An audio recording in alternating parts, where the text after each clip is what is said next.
Hi, I'm Leon Gorin, president of PEO Leadership, a peer-to-peer leadership advisory firm. We're an amazing community of CEOs, presidents, and senior executives. Ask yourself, are you learning as fast as the world is changing? It's time for Ontario business leaders to band together for counsel and support. It's time for you to tap into the business wisdom of our peer groups and unlock new ways to grow. I want you to come out of this COVID crisis a better leader and your organization ready for what's next. Take the first step at peo-leadership.com. Welcome to the Way Forward PEO Leadership's live webcast series. If you're joining us for the first time and you're CEO or president, business owner, and or corporate executive, looking to grow your leadership capabilities and performance, and of course, grow your business, you've landed in the right spot today. What you're going to experience this morning is one of our many PEO community events where we invite various thought leaders from around the world to join us to discuss some of the opportunities and challenges that our members are facing. These community events, the one you'll enjoy today, is really one leg of a three-legged stool in terms of delivering on our promise, which is to help leaders realize their goals and objectives for themselves and their organization. The other two legs which you won't experience today are really the first one being an executive advisor. So being assigned to an advisor who sort of will walk the journey with you in terms of what success looks like to you, both from your, well, not both, but from your business, from your health, from your wealth, from your family, career. Set the stage, understand where you are today, and sort of go along the journey and keep you on that straight path as you're moving forward. The second leg, which you don't get to experience today, is the idea of a shared peer-to-peer advisory board. So that same executive advisor, you can imagine, is the chair of that board, but the board that you belong to is made up of leaders, similar peers. So if you're running a multinational organization, you're typically in a group with multinational organizations. You're running an entrepreneur organization, you're in a group with a bunch of entrepreneurs. It is a shared peer advisory board. The door closes, everyone's on an NDA, and the idea is, how can we help and challenge each other to push ourselves forward from point A to point B? How do we leverage the collective wisdom around the table? And how do we take away that feeling around loneliness? We've all heard the term in terms of, when you lead, it's lonely to be at the top. You can talk to your management team, you can talk to your stakeholders, but you can't necessarily share everything with them. So that board is an enabler in terms, and these boards meet on a regular basis to really allow every member there to push each other and to move each other forward. At our organization today, some of the members, just give you some idea, represent some of Canada's strongest leaders from almost every industry. They lead both Canadian SMEs and large multinational organizations. Our leaders understand the value and importance of being able to connect and think with each other. As I mentioned, they all work successfully to trying to achieve their personal goals and those of their organizations. Listen, after our session today, I urge you, take a read, head over to our website, it's peo-leadership.com, take a read, and I'm more than happy, or anybody in our organization would be more than happy to talk to you a little more about the process, what we're trying to do, and to see whether or not we could get you involved. All right, now, one last thing before I get the session underway, and here's how it's going to unfold. Stefan's going to do, we got Stefan and Joe here, and I'll introduce them properly, but you're going to hear about a 30-minute presentation for them on the customer, obviously, in terms of that's their area of expertise. During that presentation, I asked, there's a group chat function here. Please post your questions as we're going. We will take Q&A at about the 30-minute point. I'll start to open it up. And then I'll also ask you, if I can see who posting the question, which I do believe we can, I'll ask you to come off mute and to ask the question directly. All right, so let's get going. We're very excited to welcome both Joe Jackman, President and CEO of Jackman Reinvents, and Stefan Reed, Vice President Engagement.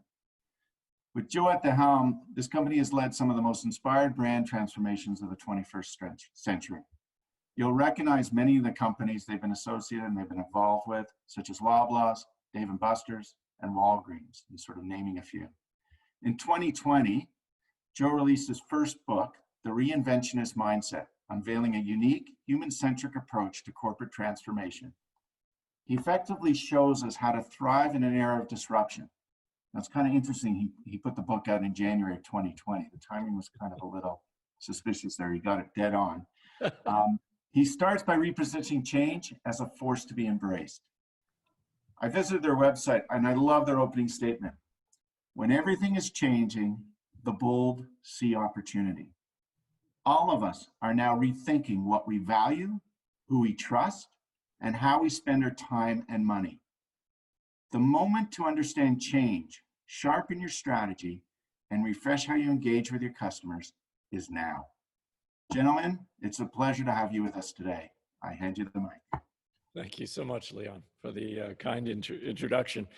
It's a pleasure to be here with you all today. I'm a big fan of your work, Leon, and that of your team and the PEO organization. I know, there's a lot of value in the work you do, so we're grateful for that. Thank you all for joining us. My name is Joe Jackman. I'm the CEO of Jackman Reinvents, and I'm here with my colleague Stefan Reed, and I'll turn it over to Stefan just to say hello. And he's going to walk through the presentation, and we'll get some questions forming, and then we'll get at those in the back half, as Leon said. Perfect. Thank you, Joe. I'm going to share my screen, and hopefully everyone can see that.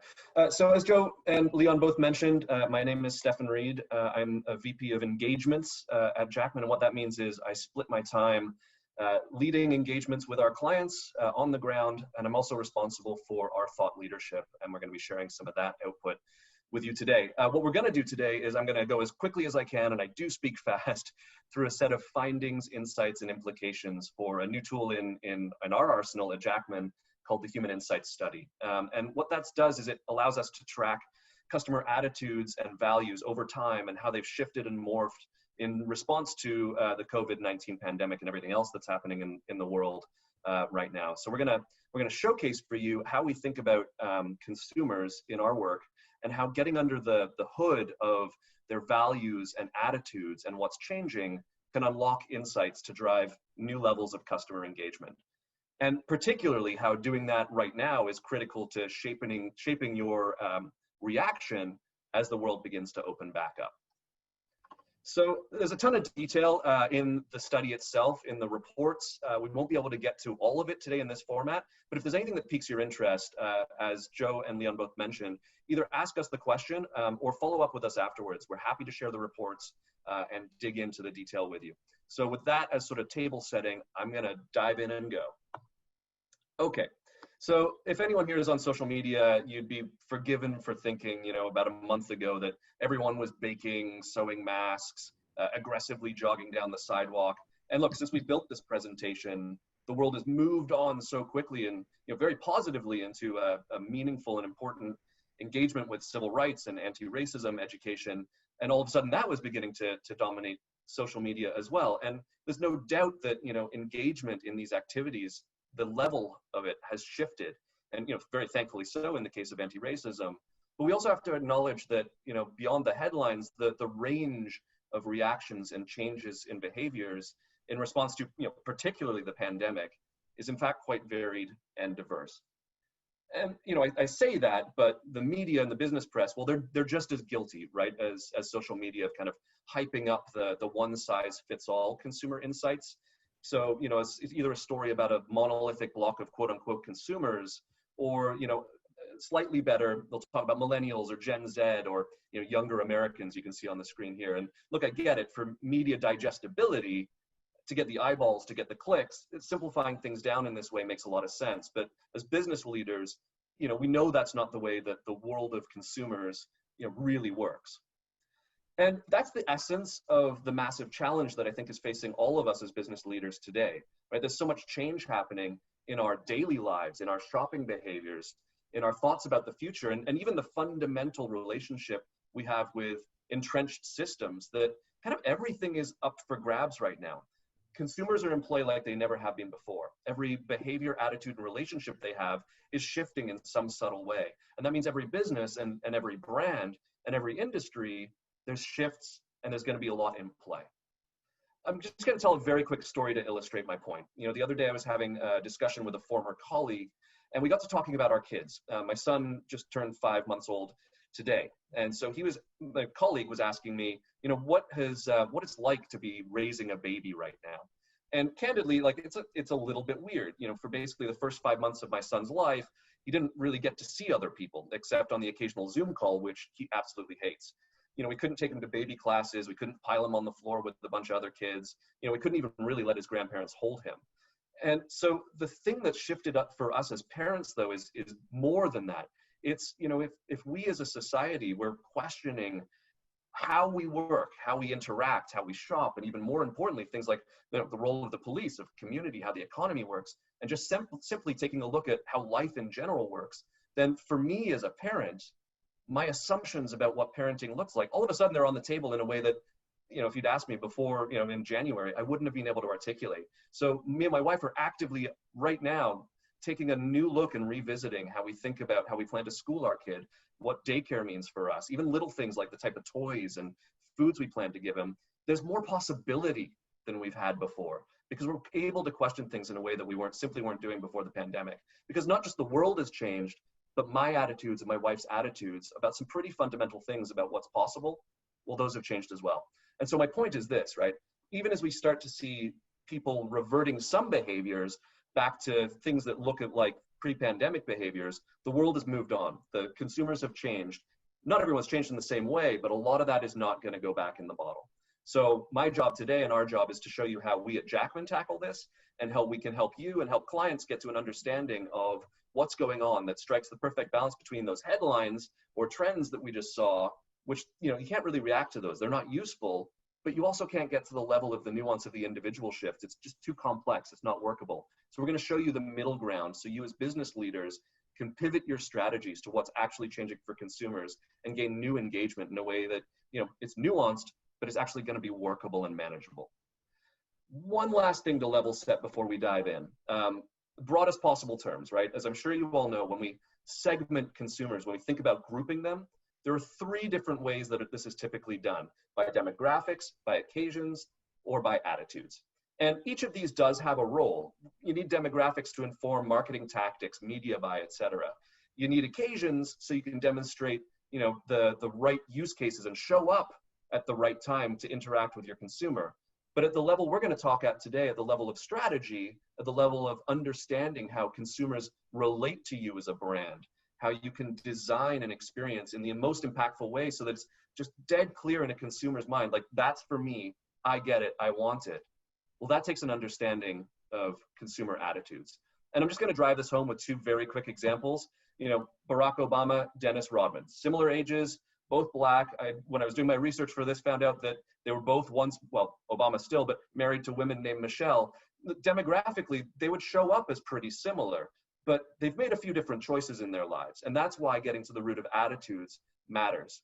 One more quick one, if I get a little bit outside my generational comfort zone, Billie Eilish and Greta Thunberg, same age, same race, same sex, both single, but quite different attitudes, needs, and values. So segmenting on attitudes, it provides a way for us to understand what a group of customers care about and ultimately how we can build an emotional connection with them. And within those attitudes too, it's not, what do you think of this brand, this product, this offer? It's about the higher order, the more meaningful, more fundamental things like, how do you see yourself? How do you express yourself? How do you connect with your community? How do you think about health and wellness? And so that's what we really strive to dig into. And so as we go through our findings today, we're going to share, a number of segments that we normally see and talk about them in detail. But I want you to start thinking about one question, which is, when you think about your target customer for your business, or if you don't have one defined, think about kind of your typical or your perfect customer, and start to get to terms with and think about what might have changed for them. What attitudes and values did they hold before the world went topsy-turvy that might be challenged right now? Because it's only by understanding that you can map out how to respond. It's easier said than done. So let's talk a little bit about the how. I'll walk you through how we do it. In April, we launched our first study. It was a 10-minute survey, 5,000 respondents across North America, cleaned and weighted the data, got it so it was representative of the North American population. And to make sure that our survey was as efficient as possible, we leveraged our experience doing segmentations across numerous categories, industries, and business situations. So, put another way, we've done this enough times under so many different circumstances that we kind of already have a good knowledge of the types of attitudes that really tease these customers apart. So the attitudes and values we measured were carefully chosen and crafted with a focus on the things we know to be meaningfully delineating and differentiating between different types of customer mindsets. And what we've done since then is 2 more waves of research with a significant overlapping question in the questions we ask, so we can track impact over time and shifts in attitudes over time and understand what looks permanent, what was maybe an acute attitude shift that's receding, and so on. And in those later waves, we also did deep dives, first into food, because, you know, think about your own eating, cooking, your grocery shopping habits. You're probably cooking at home more. You may be a little bit more nervous at the grocery store. There's a lot that is happening in that space right now. And then second, into a broad bucket that we loosely term self-expression. But this is really what's happening in terms of how we express ourselves through apparel, through beauty, and through our appearance. I would put good money that somebody on this call right now is wearing dress shirts and shorts. You know, I've got a very different relationship with my hair than I had pre-pandemic. Leon's got his hand up. So look, that's the nuts and bolts of what we did. And where we focused our study was on 3 different areas of questions. We knew first and foremost that we had to ask consumers questions about themselves. What are their preferences? How do they spend their free time? What stresses them out? What brings them joy? And of course, you know, shopping preferences sit within that. And then we asked them about their attitudes to others. Like, do you prefer socializing, or are you more of an introvert? Are you a planner, a leader, or a follower? We actually asked everyone the planner question, I think, we asked one of these questions, and I'll get to that in a second and tell you guys where you showed up. You know, are you altruistic? Are you self-oriented? And then last, about attitudes towards brands and organizations, not at the specific brand level, like do you like it or not, but what kinds of organizations do you trust? Who do you want to interact with in which circumstances, and so on. And last, we ran that all through our filter of the segments we always see. There's always a price-sensitive segment, so we knew we needed to ask about that. There's always a planner, an achievement-oriented group. There's always a follower group, and so on. So long story short, we went at a very specific, pointed set of attitudes that we know tease customers apart. And that let us set up spectra like this one. And this is actually the one that we asked you guys about in the pre-survey. So thanks to everyone who submitted. You'll be interested to know that it is virtually a half and half split. I think it was 56% were more into trying new things and 44 were on the other side of it, but pretty evenly split among this group. And so look, in this case, the spectra, right? It's about trying new things or sticking with what you're familiar with. I'm personally, I think, a bit on the right-hand side. And what we do is we ask this across a whole set of values. This is a subset of 5. There were 25 that actually had influence on the segmentation. So this is just an illustrative subset. And we can start to look at our segments and plot them along these dimensions of what the attitudes they actually hold. This is a segment we call the adventurer, and you can just very plainly see that they skew towards the right on dimensions of discovery, pushing the boundaries, and being social. And when we did this across the entire sample of 5,000 consumers, there were 8 segments that popped out for us. And at the risk of stating the obvious, segments are caricatures. You know, of course, as individuals, we might change our preferences based on occasion, or, you know, we might say something that might be true for us now, but maybe not later. But the thing is, it's basic psychology that we all actually hold a caricature, a model of ourselves in our own brains. Sometimes it's aspirational, sometimes it's more harsh and critical, but, you know, we respond to messages, offers, and experiences that speak to that caricature, to that ideal or archetype that we have of ourselves. So even though it's a simplification of a really complex situation, this is a powerful tool for achieving what we wanted to do, which is to design and create experiences, offers, products, services, and ultimately brands that connect with how people see themselves and how they want to be seen, particularly when there's change afoot. I'm going to give you a quick introduction to the segments, and then we'll start to talk about what's actually shifted for them. And a quick disclaimer, obviously the names and descriptions, they're a characterization from the data. There is a ton more richness behind and it's in the research reports I mentioned earlier. Very happy to discuss further or share with you beyond the webinar. Just reach out to us. Quick blast through the segments. Our largest segment is what we call the planner. They're a comfort-seeking segment. They value routine, the familiar. They're a little cautious, a little less social, and generally a bit more reserved. So they're not an early adopter. They're going to gravitate towards brands like, you know, Subaru and Toyota, not Tesla, or Apple, not Android, Banana Republic, not Everlane. The Good Samaritan, our next segment, it's a great name for them. They're social, but it's very altruistic. They gravitate towards the familiar. They're pretty rule following. and they like to do things themselves. So these are the guys like in your life that you would call if you needed help moving, for example. It's the segment that brands like Allbirds or Tom's are targeting. They're also a really good target for local businesses that have a community or a charitable bent to them. The budget conscious, right? This is our price sensitive segment. That's the headline. We always see a version of this segment in our work. But behind just the headline, they're also a bit more fragile. They're prone to worry. They're not likely to take chances. They stick with the familiar, and they're a bit more introverted than extroverted. So this is a brand, or a segment rather, that your Targets of the world, your Walmart, they're obviously built for these guys. But interestingly, so are more tech-forward brands that are about transparency and easy decision-making and easy to understand product features. That really is in the wheelhouse for this segment. The Achiever is it's actually the segment that I fall into. I think it's a flattering headline for them. They're independent rule breakers. They value being self-sufficient, but they kind of like their alone time, and they feel a sense of accomplishment doing things themselves. And they're also more likely to hold others to a high standard. So they're a bit of a lone wolf with a bit of an attitude. And this is the brand that Nike and Rolex, those types of brands, are trying to appeal to. Because the brands themselves, you know, they're pushing you as an individual. And as a mirror for that, they're also independent brands that tend to march to the beat of their own drum, break the rules of what's expected. And that's exactly what the Achiever is going to respond to from a business. The Connector, they're the flip side. They are social, they're about relationships, they're rule followers, they value time with friends and family, and they're positive, thoughtful, and tech savvy. So if you have a friend who was first on Instagram or is telling you to get on TikTok, decent chance they might fall within this segment. I've already hit on the Adventurer a little bit. They do what they say on the tin. They're about discovery, pushing the boundaries. Also a very social segment. This is the brand that like Patagonia and GoPro have been targeting for years. And interestingly, if you haven't been following what Patagonia has been doing on their website, the slow transformation into a content company, do yourself a favor and check it out. It's very, very cool. And it's directly at engaging this customer at a point when we can't engage in the store physically. So they're doing a really incredible job staying relevant and engaged when the fundamentals of their business are being challenged. The Time Saver, they're a convenience seeker. They value the predictable, doing things as a group. A little bit unlike some of the other conservative segments like the Planner or the Budget Conscious, they're willing to try new things if it's going to make their lives easier. So these are the type of customers who are probably early adopters and heavy users of Uber Eats, Fiverr, TaskRabbit, grocery delivery services.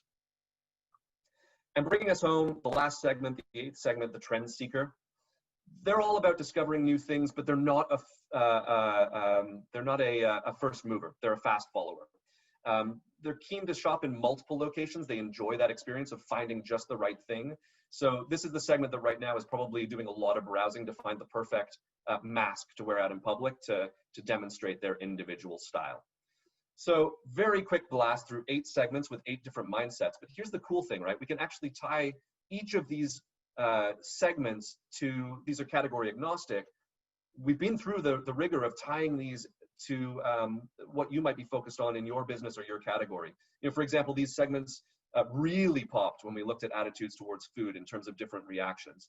When we asked about self-expression, think, you know, apparel and beauty again, we were missing a dimension around whether I get dressed up for myself or whether it's to show affiliation with a movement or a group that I wanted to affiliate with. That's really important in the self-expression space, but we were able to add that in. So, you know, if you have a segmentation already, or even if you could describe your target or perfect customer, we can adapt these insights to what's changing because of COVID to that description. That's just the table setting. Let's get into what really matters. Each of these segments did have a different reaction to what's going on, so I'm going to take us through that right now. You know, first up, we obviously wanted to understand how the pandemic is impacting people's lives. And what we learned was very few consumers have kind of come through this pandemic, quote unquote, you know, unscathed. In fact, at first, in the very first wave, back at the beginning of late April, it was, nearly half consumers said they'd been severely impacted. But interestingly, in the second wave, which was about 3 weeks later, we saw that number drop by a statistically significant amount. But it's held steady since then.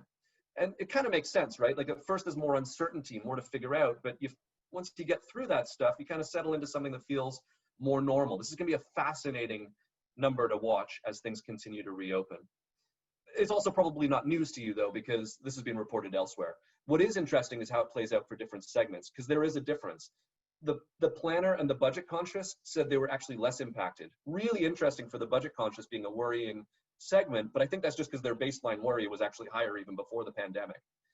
And then the time saver and the trend seeker say they've been more impacted. And it's this type of deviation that you can already start to say where you may need to do more or less hand-holding and support if your customer falls into one of these segments.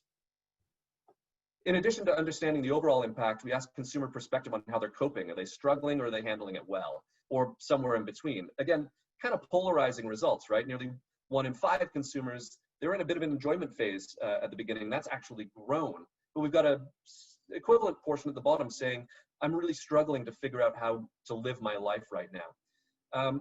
So the largest group in the middle, that learning phase, they're figuring out how to cope with the distribution. But when we see a distribution like this, as a business leader, how do you act on this, right? Like, it doesn't tell you what to do because the distribution is such that if you're thinking about all consumers, this gives you no guidance. And that's where, again, the segment-specific deviations can help.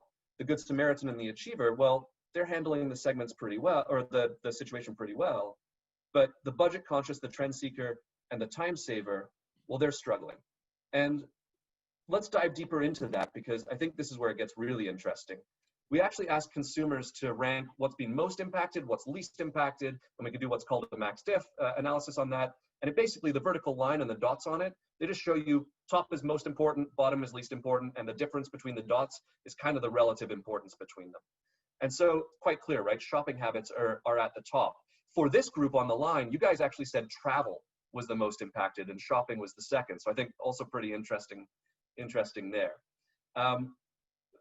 When we look at this by segment, though, it again starts to get really interesting. Sure, there are some that kind of follow the macro trend, but the budget conscious, the thing that's most important to them, their mental health.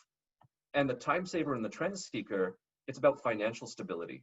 So again, pretty powerful in terms of helping you form your reaction if you can get beyond the headlines and say, I know what my customer cares about. Now, before we dive into an example, just to really bring that to life, it is worth noting that there is stuff that's just true across all segments. It's the stuff that's kind of the new macro trends and table stakes. So, they'll be a little obvious, but I do want to spend some time on the implications for them. First up, across every single segment, digital is the primary form of communication. They all told us that they've seen a significant rise in their belief that technology is essential for staying connected with others. And that's not surprising because just about, every company has leaned into having a digital presence and offering. But most of that's been about fulfillment. And, most consumption through the pandemic has been fulfillment purchases. Consumers are buying things or buying what's available to fill a need. But what about discovery occasions? Discovery was sort of starting to happen online prior to the crisis, but most of us were still browsing in store to try on or discover something new. Now, the in-store experience might be starting to recover. We've seen, some promising signs from the US in terms of retail sales in May, but there's a non-zero chance that we might go through a holiday season without the ability to browse freely in stores if there's a second wave. So getting discovery and engagement right virtually needs to happen beyond just fulfillment. Proper Cloth is a good example here. They're offering virtual consultations for tailored clothing. Signet Jewelers, through their Kay, Zales, and Jared banners, they're actually connecting you to store managers for virtual store tours. That type of live streaming, much more common in China, but it does have a lot of potential in North America. A few of our colleagues, this is a great example. They're obsessed with a cleaning company in Calgary called Go Clean. When they couldn't get into people's homes to clean, they started posting detailed things about like how to clean your washing machine, and they've actually developed a national following. Second, consumers are becoming more self-sufficient. They're doing more for themselves. They want to keep doing more for themselves. 91% of consumers, for example, said they were going to continue cooking at home more once the pandemic was over. That's remarkable. And for many, it's been a forced thing, but we also see in the data that there's an enjoyment element to this.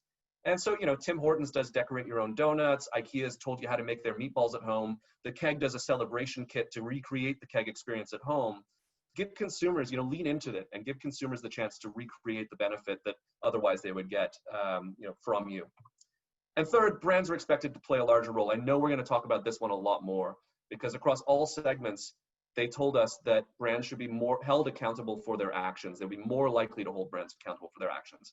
And of course, recently there's been incredible scrutiny about how brands and companies have been both treating their employees, but also, reacting to what's going on in the world. So we've seen, rocket fuel report on this in the last 2 weeks with the Black Lives Matter movement. You look at Ben and Jerry's, Nike, Yorkshire Gold Tea, Peloton, Glossier. You know, they've really created new engagement by authentically standing for something. But on the flip side, you think about Bon Appetit, Hearst Publishing, Amazon, L'Oreal, Disney, The Wing. They've all been called out for not really walking the talk and kind of just saying stuff that doesn't actually align with how they run their business. So standing for something isn't just an external expression, it's an internal thing too. Okay, let me just race really, really quickly through a few more slides because I know we want to get to the Q&A. I've been hammering it since the beginning, right? If you're built for everyone, you're built for no one. Of course, you'll get sales from every segment or any segment, but a sharp strategy requires getting a clear focus on the segment you're designed for. This is the construct we use in our work.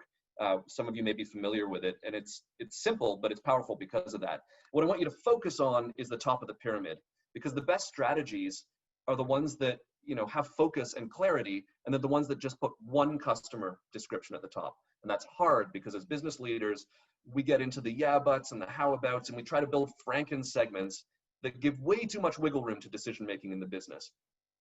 So it's a trap. And I'm going to show you what I mean. We're going to take two of our segments, the Trend Seeker and the Good Samaritan. I'm just going to walk you through how if you're a trend targeting the Trend Seeker, you would react very differently than if you're going the other way. They're both social segments, just to remind you, but they have different drivers beyond that. The Good Samaritan sticks with the familiar, the Trend Seeker is about discovery. The Good Samaritan's a rule follower, the Trend Seeker isn't afraid to bend the rules in the right circumstances. And the Trend Seeker is much more likely to be okay shopping around. So you can already see you'd start to shape pretty different responses depending on who you're targeting. And that's where it gets really, really interesting when we look at what's shifted for these segments during the pandemic. Recall that the Trend Seeker was most likely to be impacted and struggling. You know, being isolated is having an impact. They're actually twice as likely almost to say there's been an impact on their health and well-being than other segments. And as a result, they want to become more self-sufficient. But though they say that, they're also kind of paralyzed and having a harder time making decisions. But they're excited to get back to things like dressing up, getting a haircut, buying nicer things. So if you're a brand that's targeting the Trend Seeker, you know, a few tactics already start to jump out. Obviously, a tremendous opportunity to build a platform for self-expression that provides inspiration and sharing. And in fact, it's already there. It's called Instagram. So this becomes about seeding content and encouraging a two-way dialogue, getting your customers to become your brand advocates to share. Some brands are doing this really, really well already. There's also a product opportunity here, and it's in line with what a lot of brands do, but with a twist. This customer, you know, it's about having unique items, but also being really explicit about the use case, because this customer is a bit paralyzed in decision making. I'm going to share just a couple examples of folks that are doing this well.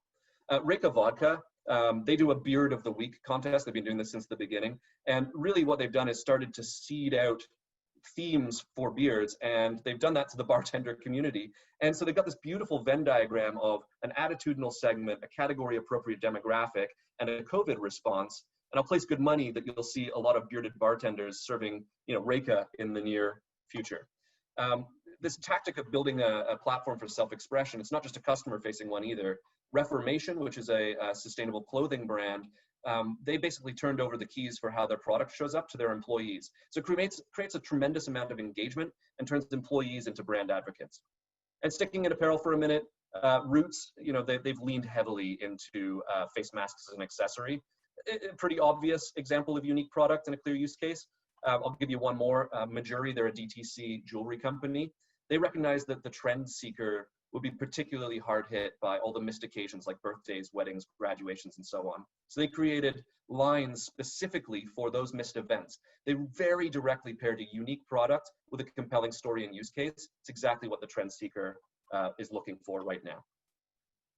And just to bring it home, the Good Samaritan, in contrast, look, they've handled the pandemic reasonably well. They're an other-oriented segment, so that's been sharpened through this. They're more likely to say that they want to engage in charity and they feel more responsible for others. And what they're looking forward to getting back to is, you know, very social things like going to new gatherings, dining out, and etc. So, you know, what are the opportunities? Well, they're pretty straightforward for this segment. You know, this is about supporting social causes, letting them participate in the generating social benefits, and showing up for a way that kind of focuses on the positive. This is about, you know, being part of, or better yet, the cause of a positive outcome for these consumers in their communities. So when Allbirds, for example, offer up, the chance to donate a pair of shoes to healthcare workers, or All Risk gives a watch away to COVID heroes, that really resonates with this segment. Staples Connect, for example, they knew the company they wanted to engage with, so they proactively created a digital hub full of resources and supplies to engage working and learning from home at a time when people are facing very real challenges with that. So those examples resonate with the Good Samaritan because it's the business saying, look, we know the role we play in your life and in your community, and we care about that community too, and we know where you're struggling, so we can help see you through it. So now you have a really clear idea of, if you know who your customer is, you'll be able to track their attitudes and values and how they're shifting, and that's where the opportunity lies. So you'll ultimately win some share while it's up for grabs. Joe, do you want to just bring us home real quick on this last slide? Yeah, what I would say is, as Stefan is explaining, if you are at risk of missing it, it's a fundamental. Don't design your proposition and your customer experience for everyone. Get really, really specific about who you're for, what they care about deeply, and what's changing with them. And then, as we believe in our firm, having that kind of depth of understanding, that clear focus. You remember the customer hierarchy. Which customers are we going to own? Are we going to design everything for? Our value prop, our total experience, and how we engage? And then, set your path while you're considering other customers and what they might need. You're focused on the ones that you believe that you can own and be the most to. And then look at your entire business and every decision you make through that lens. We say half of strategy is which customers you focused on and what do they care about. The other half is what are you doing to tap into what they deeply care about, not just selling stuff, but appealing to, values and mindsets that matter more. And then, moving forward, not on a kind of big bet basis, but to say, we know these things, we understand our customers' value. We don't have it all figured out. Let's not bet the farm. Let's just start to test and learn. Let's be scrappy. Let's be bold in the way we put things out there. What we know with our client engagements as well as beyond is so much of that is happening that I actually think the pandemic and the implications of the crisis are creating the conditions for what will become a golden age of innovation and creativity. Strangely, the silver lining of a very difficult time. But test and learn is at the heart of how do you move a business forward once you've got that clarity on which customers are you for. And then finally, as you move down this path of customer understanding and focus, and then you get to, wow, we're really learning more as we put things in motion. How do we then take those lessons, those deeper understandings, those evidence-based initiatives, and start to use them to refine our strategy? All right, Leon, I think we're ready for Q&A. Apologies for Yeah, no, that's great. So I'm going to ask people to definitely start putting in your questions here. We've got about just over 20 minutes to do some Q&A here. Before we head into the Q&A portion of this webcast, first, a brief note about PEO Leadership from one of our members. At PEO Leadership, I'm surrounded by other business leaders who challenge me to become better. Les Mandelbaum, founder and CEO of Umbra. Leaders really need to step outside their world and get new perspectives. PEO Leadership is more than peer-to-peer advisory. It's a community of top executives with global experience. Our retail landscape is rapidly changing. PEO Leadership has been vital in helping us navigate through this. The time to step up and lead is now. Go to PEO-leadership.com. Joe, I'm going to ask you, as people are putting this in for one of the questions I've got, retailers, because a lot of the individuals here probably have consumer products, they've got brands, but they're probably delivering into the retail system. When you think about permanent versus temporary changes as a result of this COVID-19, you're on the front lines there. What can you tell us? What do you think are going to be some of those permanent changes? What do you think are going to be some of the temporary ones that will rebound by 2021? Well, maybe the first and most profound implication of all of this is what we describe as a retail reckoning. You know, the reality of retail, broadly speaking, has been long-standing, what I'd call legacy businesses in a marginal position for a long, long time. And marginal in the sense that often they're trading dollars. They don't sell things or in ways that are different from their competitors. A lot of times, because they're long-standing businesses, they've got legacy real estate. That real estate that might have been tier one, 30 years ago, is now tier two or worse. And they've got, in most cases, a lagging position relative to the way customers today, technology-enabled customers, wish to shop. And so I'm speaking of sort of not the disruptors that have taken the stage recently, but more the big players. And so all of those things have caused this pandemic to really bite. And I think that's worth noting. While, look at the bankruptcies, the failures that are going on, the, people struggling, there's both sides of the equation. I think you could say, look, if you're a supplier to them, that can be very difficult because you can get, cents on your dollar for your inventory that's already gone over to them. Not an easy spot to be. But the good news, the silver lining of this is because the marginal players are falling or going into bankruptcy and being forced to deal with stuff they should have dealt with a long time ago, restructuring debt, the degree to which they're operating with, real estate that is boat anchors on their P&L instead of, really highly productive. Those things need to be dealt with. What's going to emerge, of course, will be some failures. Absolutely. We've already seen some of those, and there'll be more to come. But also those that have the wherewithal, they go into trouble, they retool, and they come out maybe a little smaller, but definitely a lot more, fighting fit. And they get on with digitizing. They get on with, the work of digitizing in meaningful ways to engage with customers, and then fundamentally differentiating who they are. Last time I checked, and I'm sure the audience would agree, interchangeability is not a successful strategy. And I think a lot of retailers and CPG companies got away with, we're in the consideration set, we're okay. But, fundamentally, if your tiebreaker is price, you don't have a strategy. You're not setting yourself apart in a unique way that's defensible.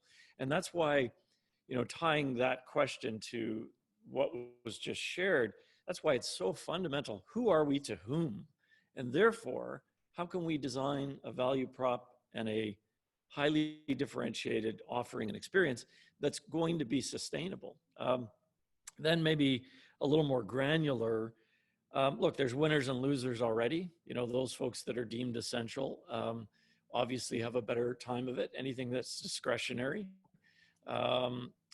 Fashion is hugely hit, anything in that self-expression domain. But the way I like to think of it is, while we've all been pinched in some way or another, restaurants that have been closed, dormant for a while, it's causing us to play catch up fast and also to do workarounds, to be scrappier in the way we get at things.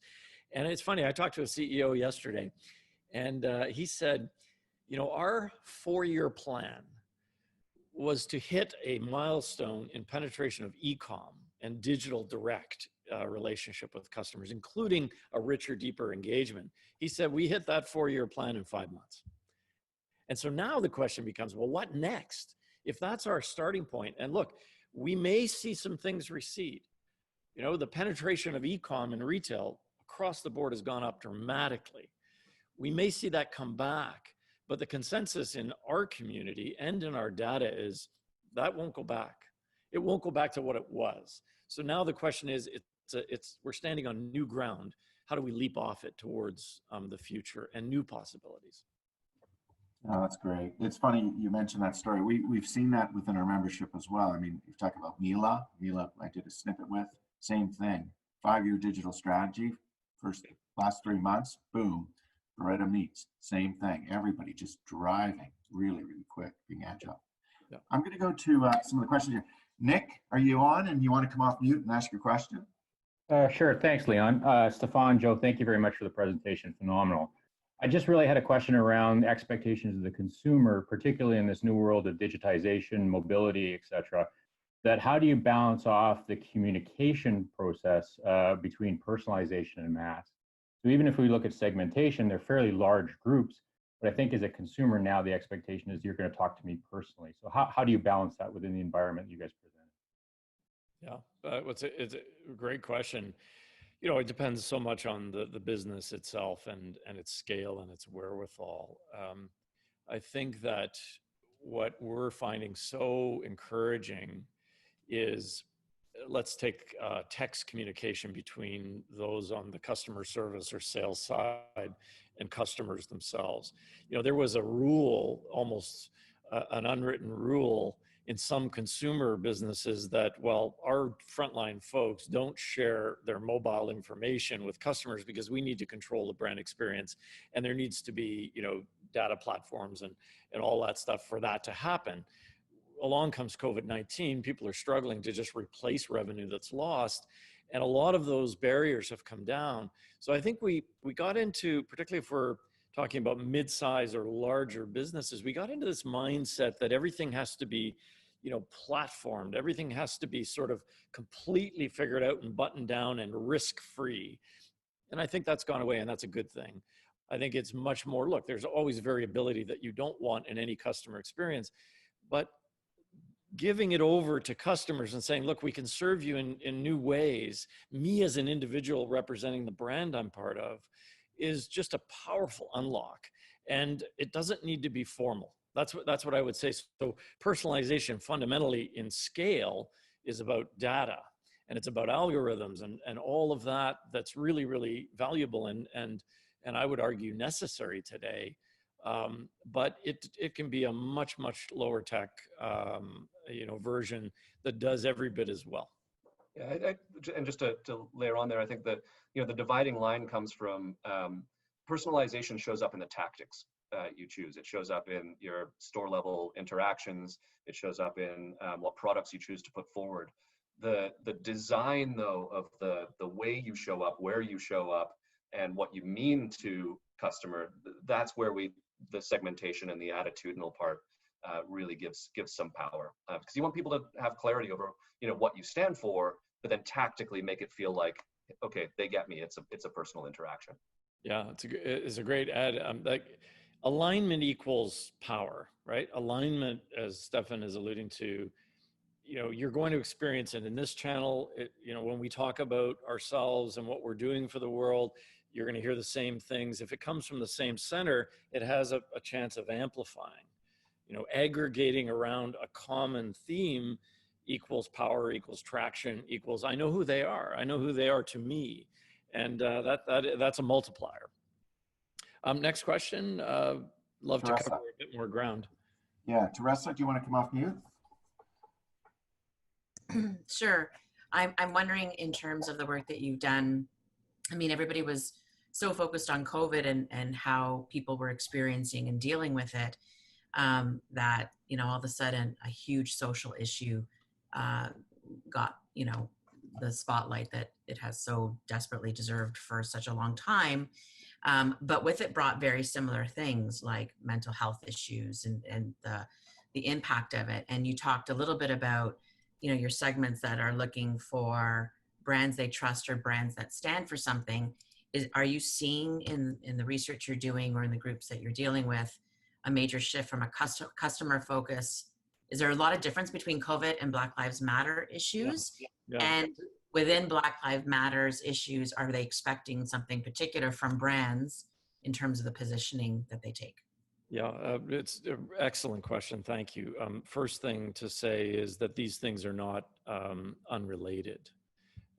What we saw in the first waves of data, as Stefan highlighted, was I need the brands that I deal with to be more transparent, to be clear about what they are for, and to deliver that, to actually walk the talk. And the bar raising in that regard is I don't, you know, products, services, functional stuff I can get anywhere. That's the reality today. who are you? What do you stand for? What are you doing to take care of me as a customer, but also your own employees? And so when you look at the social unrest that's taking place with regard to social equity and Black Lives Matter, that is a continuation of that. That isn't just sort of a net new, let's forget that part. So that's super important to understand, because I believe one of the reasons that this degree of social embrace as well as unrest is because people are doing what Stefan told in his little story about his family and his young child and his partner. This moment is causing us to re-examine fundamentally, not just what we do and how we behave, but the values on which those decisions are made. And so, I believe I was at a conference in November in Toronto back in the day. We could all gather in a physical space.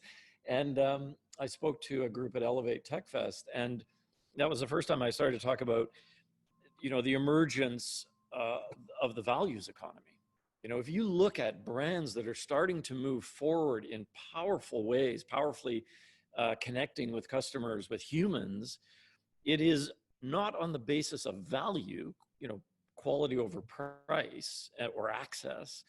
Today, more and more, the drumbeat is towards values. And COVID-19 has accelerated that. And I actually think, I was saying, I think this is going to be the golden age of creativity and innovation. I also think it's going to be the golden age, painful for sure, challenging, not fast in some ways, but the golden age of social equalization. Just simply because we've just had this massive shock to our system, and it's caused us to think about things differently and more deeply.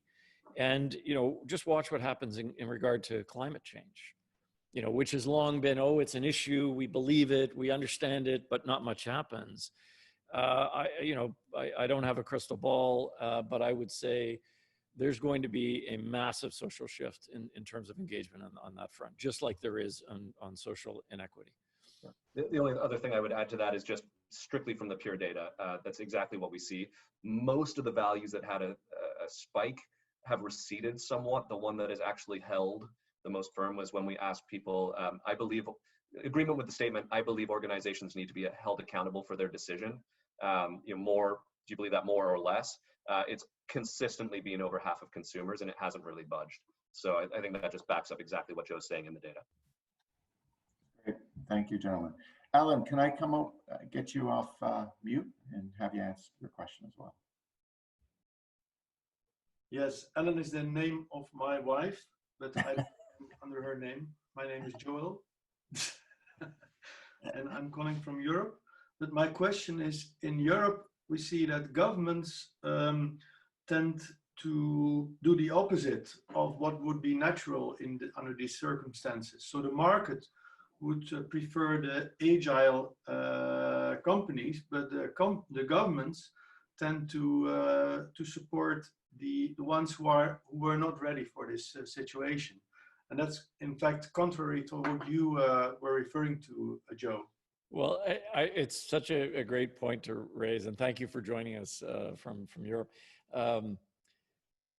Look, governments are lagging consumers in so many ways. I would reference an Edelman study done last year that said people have stopped believing that they can count on governments to do all manner of things, to lead social change, to prepare themselves for the new economy, et cetera. And they're interestingly looking at themselves and their individual responsibility or community responsibilities, but they're also looking to businesses. In fact, I'm trying to cite the stat, but close to 60% of consumers in the Edelman study said that we believe brands, like businesses, commercial constructs, will actually be more likely to lead the way than our governments, local, state or provincial and federal.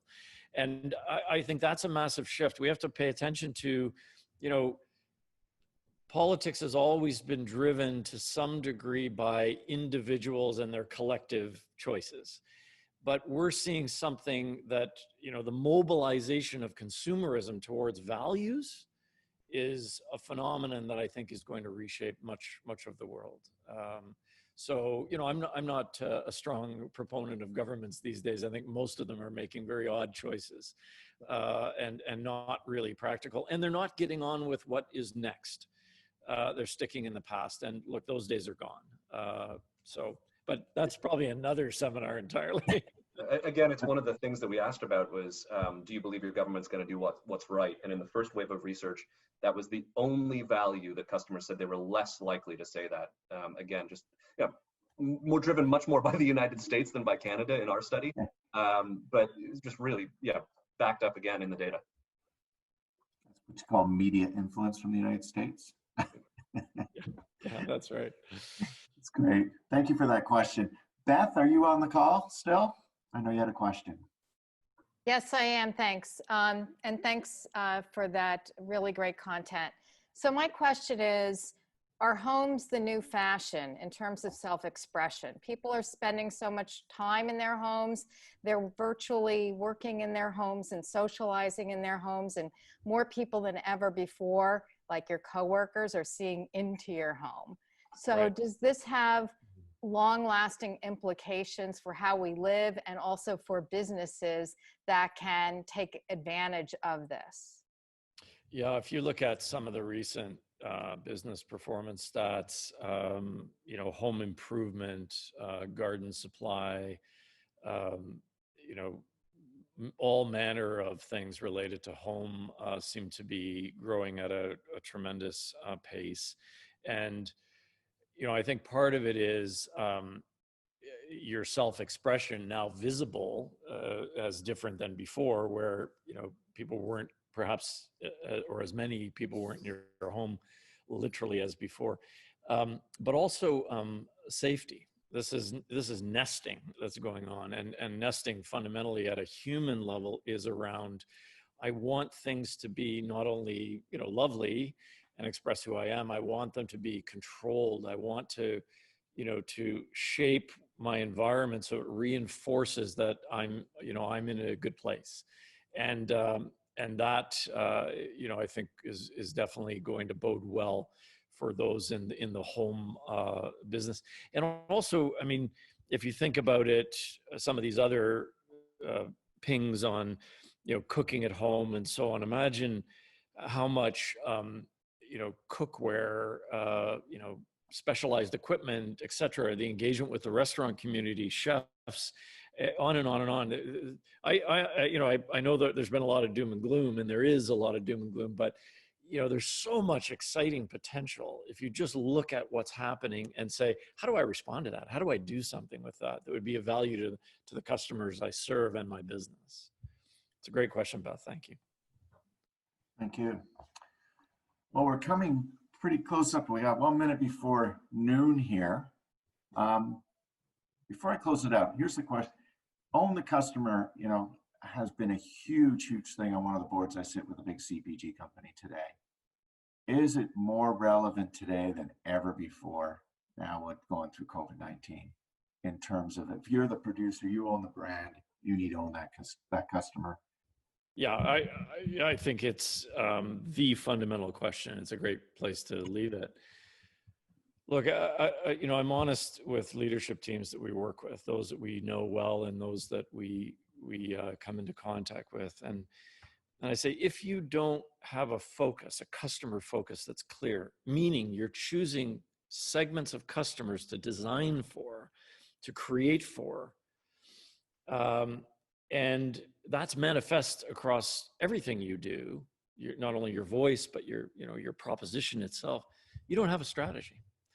And what COVID-19 is laying bare is, in a time when share is shifting because values are shifting, people are reassessing, who do I want to buy from? Who do I want to be connected with? Who do I want to be associated with?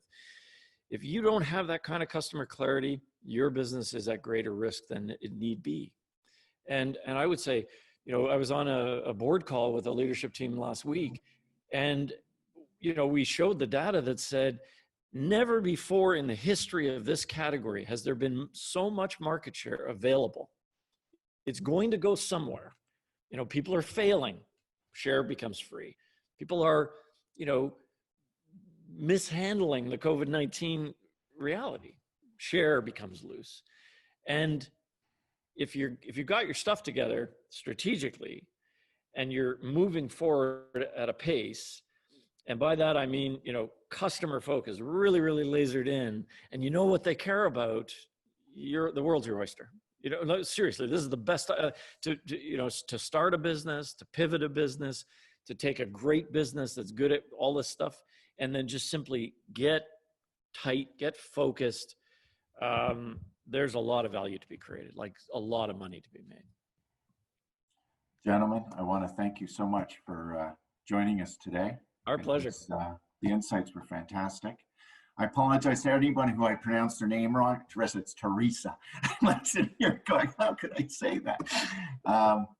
Listen, for those of you who have just joined us for the first time, if you go visit our site at PEOleadership.com and you take a look for the way forward or snippets, we've been doing this for the last 12, 13 weeks. There's some great thought leaders there, 1-hour conversations. You can see Rosabeth Cantor, you can see Michael Beer, both Harvard professors talking about different things around leadership. Janice Stein is there, one of the founders of the Mike Institute. And the list goes on. So please do that. They've all been recorded. And well, I wish you a great rest of the week. It's warm here in Canada. I don't know what you're up. Be safe and have a great weekend. That concludes our session for today. Thank you all. Thank you, Leon. Thank you. You're welcome. Thank you very much. Bye. A pleasure. Take care. Thank you.